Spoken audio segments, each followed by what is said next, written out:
Qielli do të erësohet dhe temperatura do të bjerë, çfarë pritet të ndodhë në datën 8 prill.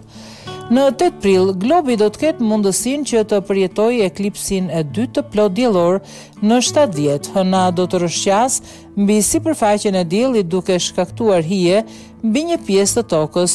Gjatë kësaj kohe bota do të kthehet e errët si nata.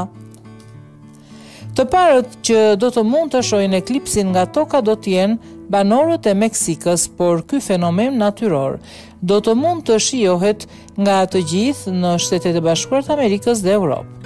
Por pse ndodhin eklipset është e thjeshtë, hëna futet mes tokës dhe diellit. Por çfarë është një eklips i plot diellor?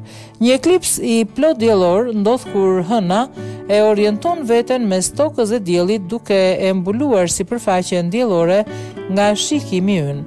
Në terma kozmik është e pazakontë që kjo të ndodh.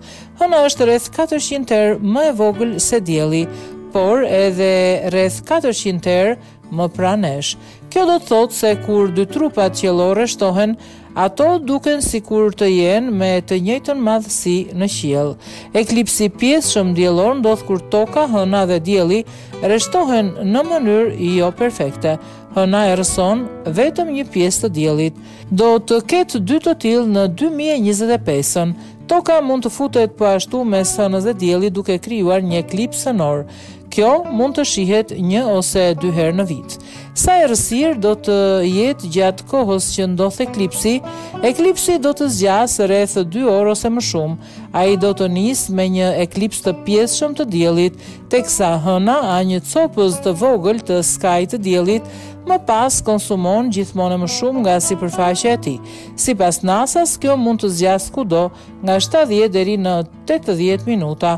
Faza e eklipsit kur hëna ka bllokuar tërësisht sipërfaqen e diellit quhet totalitet. Ky është i vetmi event që mund të shihet me sy të lirë. Kohëzgjatja varion nga vendi. Në prill, disa vende do të mund ta shohin këtë fazë për më shumë se 4 minuta, të tjerë për vetëm 1 ose 2 minuta. Gjatë fazës totale, qielli do të erësohet si të jetë natë dhe temperatura do të bjerë. Papritmas do të jenë të dukshme rrezedrite nga atmosfera jashtme e diellit ose korona.